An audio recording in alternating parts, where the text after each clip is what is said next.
السلام علیکم ورحمۃ اللہ وبرکاتہ۔ الحمد للہ وحدہ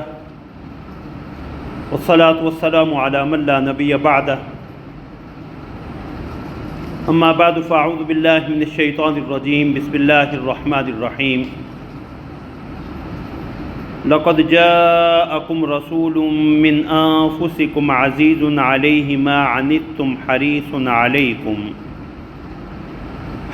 علیکم بالمؤمنین رؤوف الرحیم۔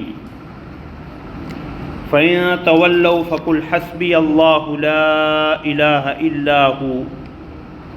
عَلَيْهِ تَوَكَّلْتُ وَهُوَ رَبُّ الْعَرْشِ الْعَظِيمِ۔ صدق اللہ العظیم۔ اللہم صلی علی محمد وعلی آل محمد کما صلیت علی ابراہیم وعلی آل ابراہیم انک حمید مجید۔ اللہم بارک علی محمد وعلی آل محمد کما بارکت علی ابراہیم وعلی آل ابراہیم انک حمید مجید۔ سبحانک لا علم لنا الا ما علمتنا انک انت العلیم الحکیم۔ رب اشرح لی صدری ویسر لی امری واحلل عقدۃ من لسانی یفقہوا قولی۔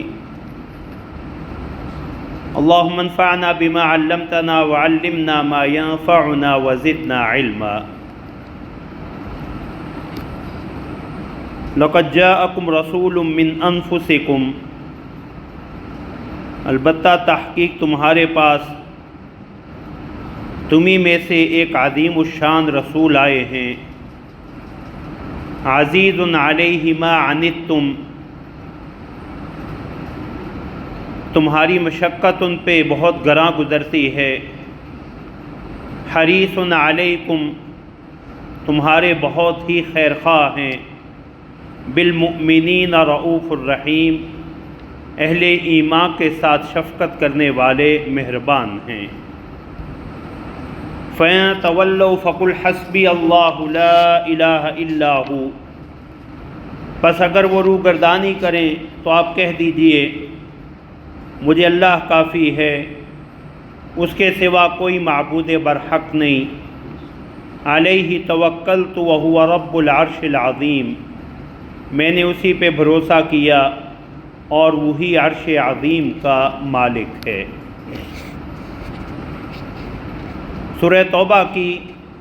آخری دو آیات مبارکہ تلاوت کی ہیں۔ امام قرطبی رحمۃ اللہ علیہ نے اپنی تفسیر الجامع لاحکام القرآن میں حضرت ابی بن کعب رضی اللہ تعالی عنہ اور حضرت عبداللہ بن عباس رضی اللہ تعالی عنہما کے حوالے سے ذکر کیا ہے کہ یہ قرآن کریم کی سب سے آخر میں نازل ہونے والی آیات مبارکہ ہیں۔ اس کے بعد رسول اللہ صلی اللہ علیہ وسلم پہ کوئی آیت نازل نہیں ہوئی۔ اس اعتبار سے یہ آیات مبارکہ انتہائی اہم ہیں۔ پہلی آیت مبارکہ میں اللہ رب العزت نے رسول اللہ صلی اللہ علیہ وسلم کے اوصاف کاملہ اور اخلاق حسنہ کو بیان فرمایا ہے۔ یہ آیت کریمہ رسول اللہ صلی اللہ علیہ وسلم کے اوصاف و کمالات کی جامع آیت مبارکہ ہے، جس میں رسول اللہ صلی اللہ علیہ وسلم کی آمد کا تذکرہ بھی ہے، رسول اللہ صلی اللہ علیہ وسلم کی صورت مبارکہ کا تذکرہ بھی ہے، اور رسول اللہ صلی اللہ علیہ وسلم کی سیرت طیبہ کا ذکر بھی ہے۔ لقد جاءکم، تحقیق تمہارے پاس آ گئے۔ یہ رسول اللہ صلی اللہ علیہ وسلم کی بعثت اور آپ کی آمد کا ذکر ہے۔ رسول من انفسکم، رسول ایک عظیم الشان رسول۔ حضرات مفسرین نے لکھا ہے کہ رسول ان کی یہ تنوین تعظیم کی دلیل ہے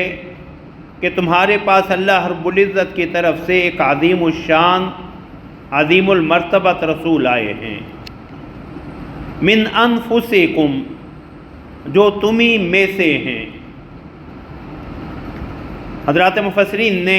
اس کے 3 بڑے مفہوم بیان کیے ہیں۔ پہلا مفہوم یہ کہ من انفسکم، یہ جنس بشر میں سے ہیں، کیونکہ رسول اللہ صلی اللہ علیہ وسلم کی بعثت جن و انس کے لیے ہوئی، اور آپ کے اولی مخاطب چونکہ انسان ہیں تو آپ بھی انہی میں ہی مبعوث ہوئے ہیں۔ اور قرآن کریم نے کئی جگہ اس حقیقت کو بیان کیا ہے، جب مشرکین نے اس چیز کا اعتراض کیا کہ ان کے ساتھ کوئی فرشتہ نبی اور رسول بنا کے کیوں نہیں بھیجا گیا۔ قُل لَوْ كَانَ فِي الْأَرْضِ مَلَائِكَةٌ يَمْشُونَ مُطْمَئِنِّينَ لَنَزَّلْنَا عَلَيْهِم مِّنَ السَّمَاءِ مَلَكًا رَسُولًا۔ تو اللہ رب العزت نے ارشاد فرمایا کہ اگر زمین کے رہنے والے فرشتے ہوتے، اگر فرشتے اطمینان سے زمین میں چل رہے ہوتے، بس رہے ہوتے، تو ہم ان پہ آسمان سے فرشتے کو ہی رسول بنا کے بھیجتے۔ دوسرا مفہوم من انفسکم کا، کہ رسول اللہ صلی اللہ علیہ وسلم کا بھیجنا اللہ رب العزت نے عرب میں کیا ہے کہ آپ عرب میں اور عرب کے سب سے افضل قبیلے قریش میں مبعوث ہوئے ہیں۔ رسول اللہ صلی اللہ علیہ وسلم نے فرمایا کہ اللہ رب العزت نے میرے لیے قریش کا انتخاب بھی خود کیا ہے، اور میرے والدین سے لے کے آدم علیہ السلام تک کسی بھی کڑی میں بے حیائی اور بد کرداری نہیں ہے، بلکہ میرے ماں باپ سے لے کے آدم علیہ السلام تک میرے آباء و اجداد سارے کے سارے نکاح کے مبارک سلسلہ میں ہی پروئے ہوئے ہیں۔ تیسرا مفہوم اس کا من انفسکم کا، حضرات مفسرین نے یہ بیان کیا ہے کہ یہ تمہاری ہی قوم کے، تمہارے ہی قبیلہ کے ایک فرد ہیں کہ ان کے ماضی اور حال سے تم واقف ہو۔ اور اس حقیقت کو حضرت جعفر ابن ابی طالب رضی اللہ تعالی عنہ نے نجاشی کے دربار میں، اور حضرت مغیرہ بن شعبہ رضی اللہ تعالی عنہ نے کسریٰ کے قاصد کے سامنے بھی بیان کیا کہ ان اللہ بعث فینا رسولا منا، کہ اللہ نے ہمیں سے ایک رسول کو بھیجا ہے، نعرف نسبہ و صفتہ،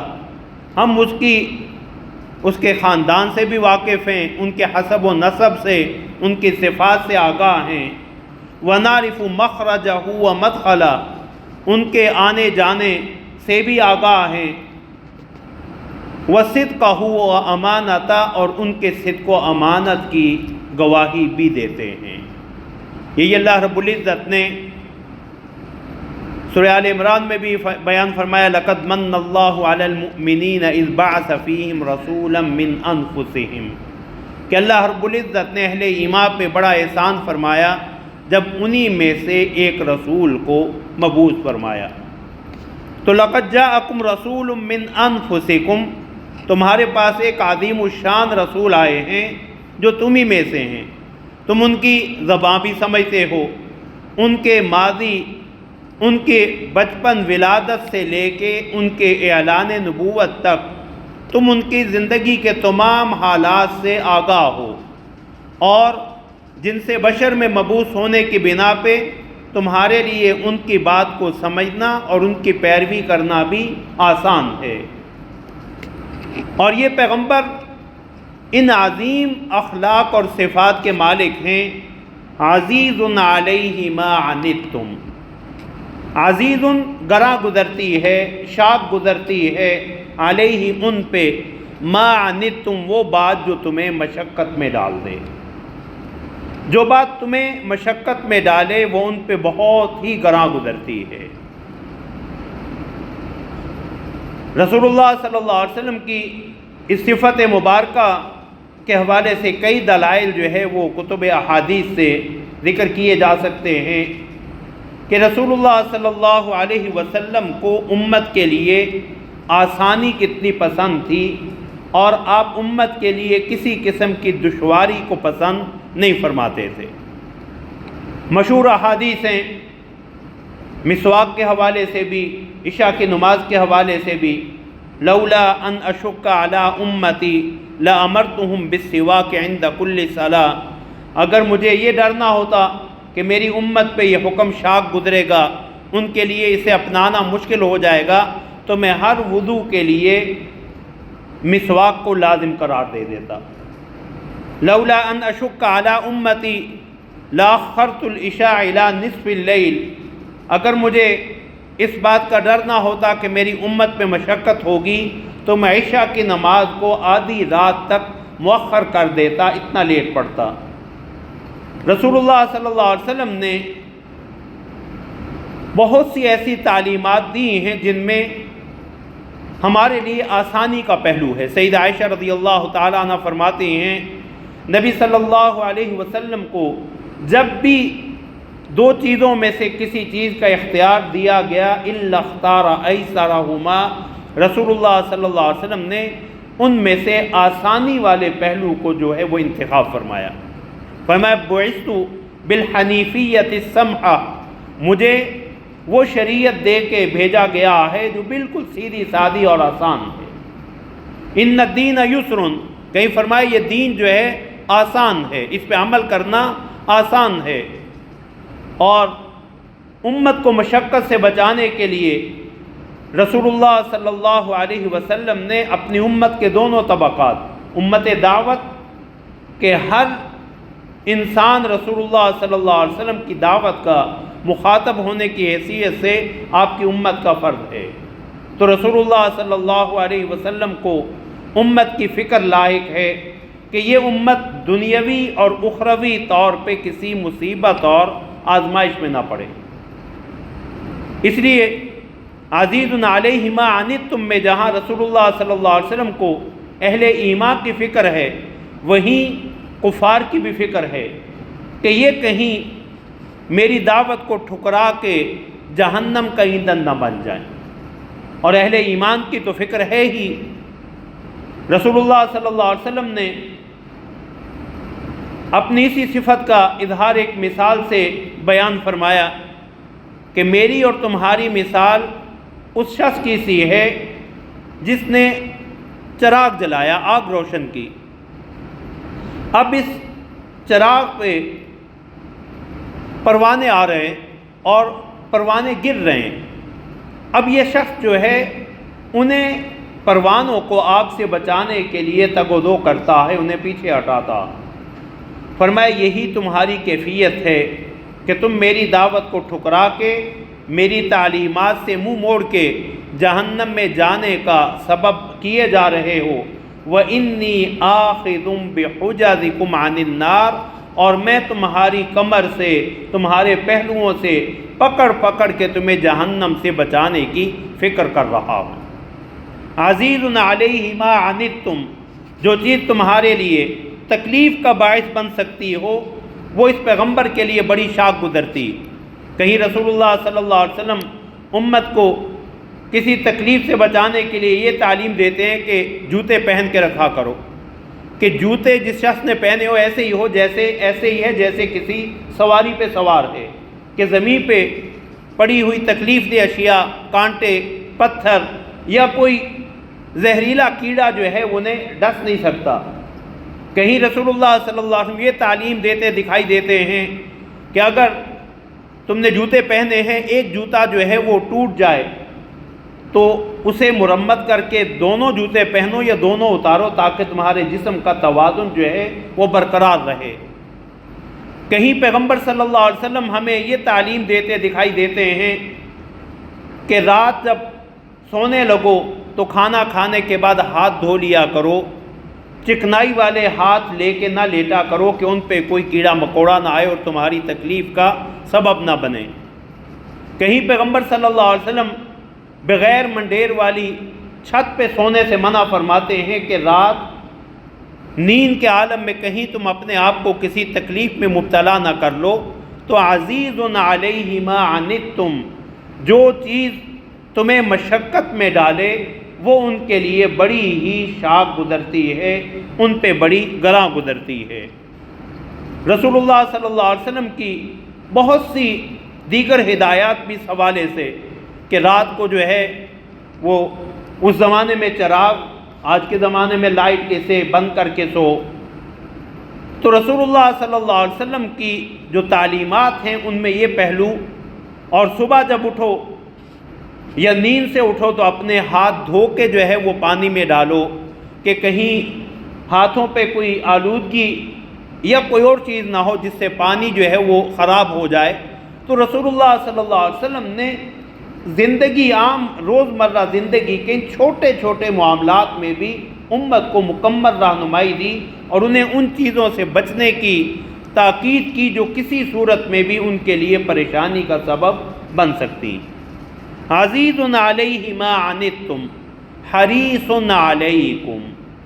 تمہارے بہت ہی خیر خواہ ہیں۔ حریص علیکم،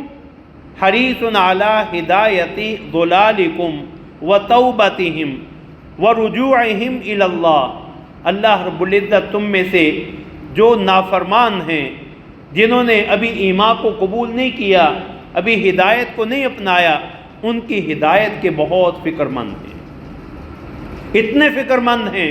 کہ رسول اللہ صلی اللہ علیہ وسلم چاہتے ہیں کہ یہ جلد توبہ کر لیں، اللہ کے پاس پلٹ آئیں،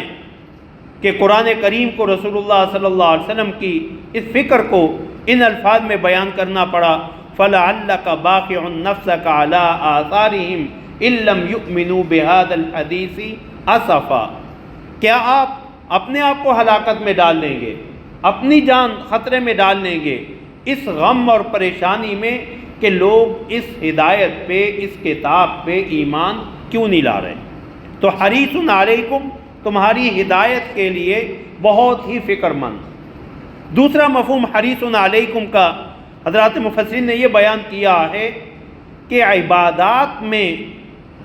تم سب سے زیادہ عبادت کا شوق رکھنے والے، عبادات میں، نمازوں میں رسول اللہ صلی اللہ علیہ وسلم نے صرف 5 فرض نمازیں نہیں، رسول اللہ کی زندگی میں تہجد، چاشت، اشراق، اوابین، نفلی روزوں میں سوموار جمعرات کا روزہ، 13، 14، 15 کا روزہ، اور رسول اللہ صلی اللہ علیہ وسلم کا صوم وصال مسلسل کئی دن روزے رکھتے رہنا۔ تو حریص علیکم، نفقات و صدقات میں تو پیغمبر صلی اللہ علیہ وسلم دینی معاملات میں تم سب سے آگے بڑھنے والے ہیں، تم سب سے زیادہ عبادت کا شوق رکھنے والے ہیں۔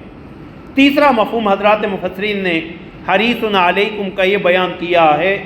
کہ رسول اللہ صلی اللہ علیہ وسلم تمہاری نفع رسانی کے لیے بہت ہی فکر مند رہتے ہیں کہ تمہیں کسی نہ کسی صورت نفع ملے، تمہیں کوئی نہ کوئی فائدہ جو ہے وہ دنیا اور آخرت کا ملتا رہے۔ اور سب سے بڑا فائدہ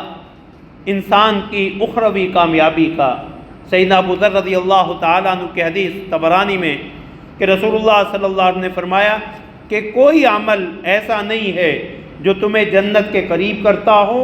اور جہنم سے دور کرتا ہو الا بین لکم، مگر میں نے وہ تمہارے لیے کھول کے بیان کر دیا۔ تو حریص علیکم، تمہاری نفع رسانی کے، اور یہ نفع رسانی اس طور پہ بھی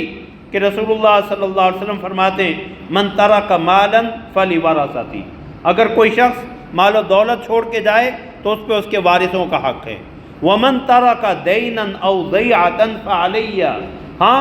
میرے صحابہ میں کوئی ذمہ داری چھوڑ کے جائے، کوئی قرض چھوڑ کے جائے تو میں محمد الرسول اللہ صلی اللہ علیہ وسلم اس کا ذمہ دار ہوں۔ سو حریص علیکم، تمہاری نفع رسانی اور خیر رسانی کے انتہائی فکر مند ہیں۔ بالمؤمنین رؤوف الرحیم،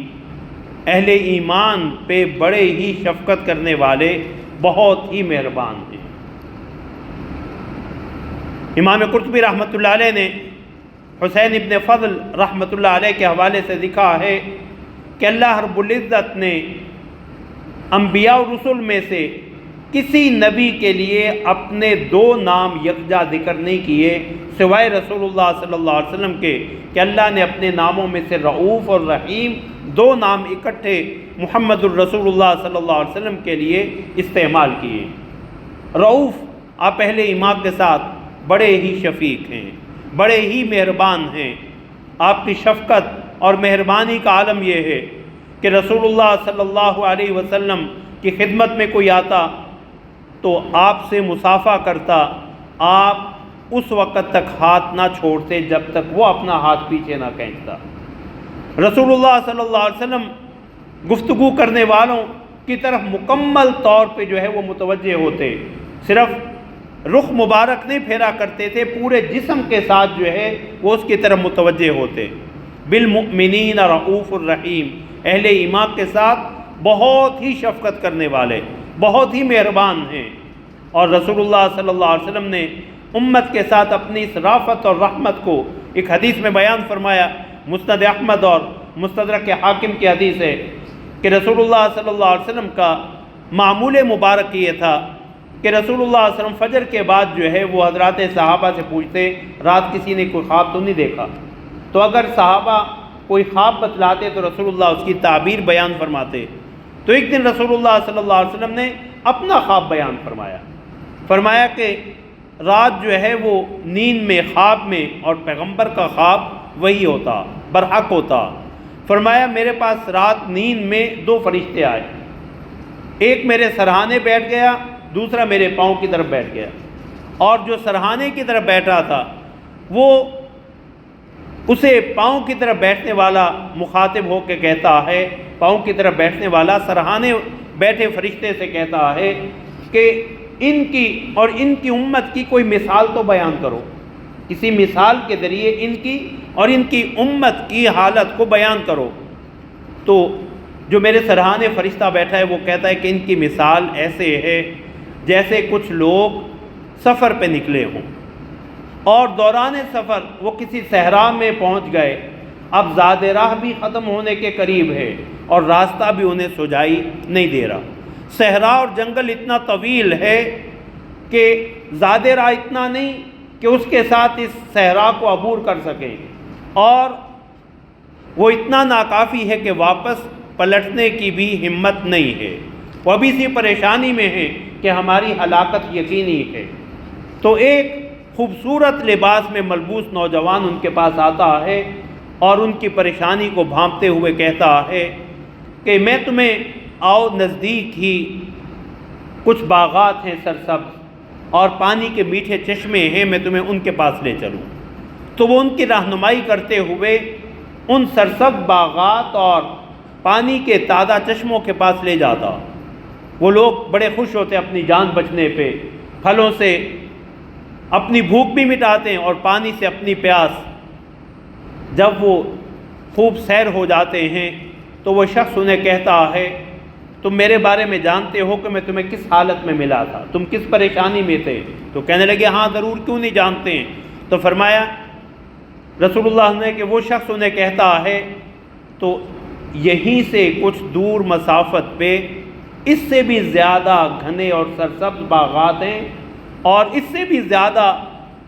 صاف پانی کے اور میٹھے پانی کے، شیریں پانی کے چشمے موجود ہیں۔ تو رسول اللہ صلی اللہ علیہ وسلم نے فرمایا کہ کچھ لوگ تو اس کی پہلی مہربانی اور احسان کی بنا پہ اس کی پیروی کرتے ہوئے کہتے کہ ہم ضرور تمہاری تصدیق کریں گے اور تمہارے ساتھ چلیں گے وہاں، اور کچھ لوگ کہتے ہم اسی پہ راضی ہیں۔ یعنی رسول اللہ صلی اللہ علیہ وسلم کو اللہ رب العزت نے انسانیت کو ہلاکت اور تباہی سے بچانے کے لیے جو ہے وہ بھیجا، اور آپ کی تعلیمات انسانیت کی دنیاوی اور اخروی فلاح اور کامیابی کے لیے۔ یہ انسانوں کی عقل کا قصور ہے کہ کچھ صرف جو ہے وہ دنیاوی فائدے کی حد تک رسول اللہ صلی اللہ علیہ وسلم کی اطاعت کو اپنائیں اور اخروی کامیابی کی طرف توجہ نہ دیں۔ تو فرمایا رسول اللہ صلی اللہ علیہ وسلم نے میری اور تمہاری مثال ایسے ہے۔ رسول اللہ صلی اللہ علیہ وسلم کی یہ شفقت و رحمت، اس کے بہت سے مظاہر حضرات صحابہ کے ساتھ فرمایا، حضرت جابر رضی اللہ تعالیٰ عنہ کی حدیث، انی لم ابعث معنتا ولا متعنتا، مجھے سختی کرنے والا، شدت کرنے والا بنا کے نہیں بھیجا گیا، وَإِنَّمَا بُعِثْتُ مُعَلِّمًا مُيَسِّرًا، اللہ رب العزت نے مجھے آسان پہلو سے تعلیم دینے والا بنا کے بھیجا۔ حضرت معاویہ بن حکم رضی اللہ تعالی عنہ فرماتے ہیں کہ ابتدائی اسلام میں جب نماز کے دوران گفتگو یا سلام کی اجازت تھی، تو جب وقوموا للہ قانتین یہ آیت کریمہ نازل ہوئی اور نماز میں گفتگو کو روک دیا گیا، مجھے اس کا علم نہیں تھا، میں آیا اور میں نے آ کے دوران نماز ہی لوگوں کو سلام کیا، تو کسی نے میرے سلام کا جواب نہیں دیا، تو میں نے غصے میں کہا میرے سلام کا جواب کیوں نہیں دے رہے؟ تو کوئی جو ہے وہ مجھے گھور کے دیکھ رہا ہے، کوئی جو ہے وہ ڈانٹنے کی پوزیشن میں، لیکن نماز کی وجہ سے خاموش ہیں۔ تو فرمایا جب نماز ختم ہوئی تو لوگ جو ہے وہ غصے سے میری طرف دیکھنے لگے، تو رسول اللہ صلی اللہ علیہ وسلم نے مجھے بلایا۔ حضرت معاویہ فرماتے ہیں کہ ما رأیت معلما ارفق من، میں نے رسول اللہ صلی اللہ علیہ وسلم سے زیادہ مہربان اور کوئی استاد نہیں دیکھا، نہ تو آپ نے مجھے برا بھلا کہا، نہ مجھے ڈانٹا، بلکہ یہ فرمایا کہ یہ نماز اللہ کے ذکر کے لیے ہے، اس میں گفتگو جو ہے وہ جائز نہیں ہے۔ اس سے بڑھ کے ایک اور واقعہ کہ رسول اللہ صلی اللہ علیہ وسلم مسجد نبوی میں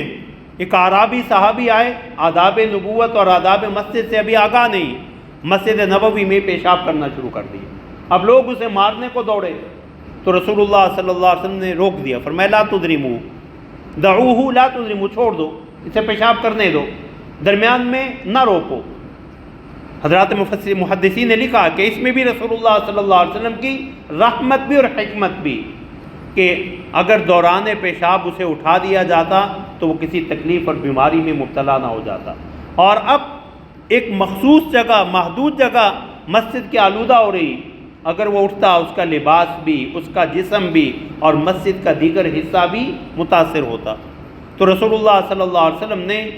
جب وہ فارغ ہوا تو اسے بلایا اور فرمایا مساجد ان کاموں کے لیے نہیں ہیں، مساجد تو نماز اور اللہ کے ذکر کے لیے ہیں۔ اور پھر حضرات صحابہ سے کہا احریقوا علیہ دلوا من ماء، جہاں اس نے پیشاب کیا وہاں پانی کا ایک ڈول بہا دو، مسجد پاک ہو گئی، بات ختم۔ تو وہ صحابی کہتے ہیں کہ میں نے رسول اللہ صلی اللہ علیہ وسلم کا یہ طرز عمل دیکھا، تو حدیث میں آتا ہے وہ صحابی دعا مانگ رہا ہے، نماز پڑھی اور دعا کے لیے ہاتھ اٹھاتا ہے کہ اللہم ارحمنی و محمدا ولا ترحم معنا احدا، یا اللہ مجھ پہ اور محمد صلی اللہ علیہ وسلم پہ تو رحمت نازل کرنا، ہمارے سوا کسی اور پہ رحمت نازل نہ کرنا۔ کہ اس نے پیغمبر صلی اللہ علیہ وسلم کا سلوک بھی دیکھا اور دیگر افراد کا بھی، تو رسول اللہ صلی اللہ علیہ وسلم مسکرا دیے، فرمایا لقد تحجرت واسعا، تو نے اللہ کی بہت وسیع رحمت کو بڑا محدود کر دیا، تو اللہ کے حضور یہ دعا کر اللہم ارحمنا ولا تترک منا احدا، یا اللہ ہم سب پہ اپنی رحمت نازل فرما اور ہم میں سے کسی کو بھی اپنی رحمت سے محروم نہ فرما۔ تو بالمؤمنین رؤوف الرحیم، اہل ایمان کے ساتھ بہت ہی شفقت کرنے والے، بہت ہی مہربان ہیں۔ فَإِن تَوَلَّوْا، اگر ان عظیم صفات والے، ان عظیم اخلاق والے پیغمبر کی بھی یہ لوگ اگر قدر نہ کریں، روگردانی کریں، تو فَقُلْ حَسْبِيَ اللَّهُ، تو آپ اللہ کے حضور یہ فرما دیں مجھے اللہ کافی ہے،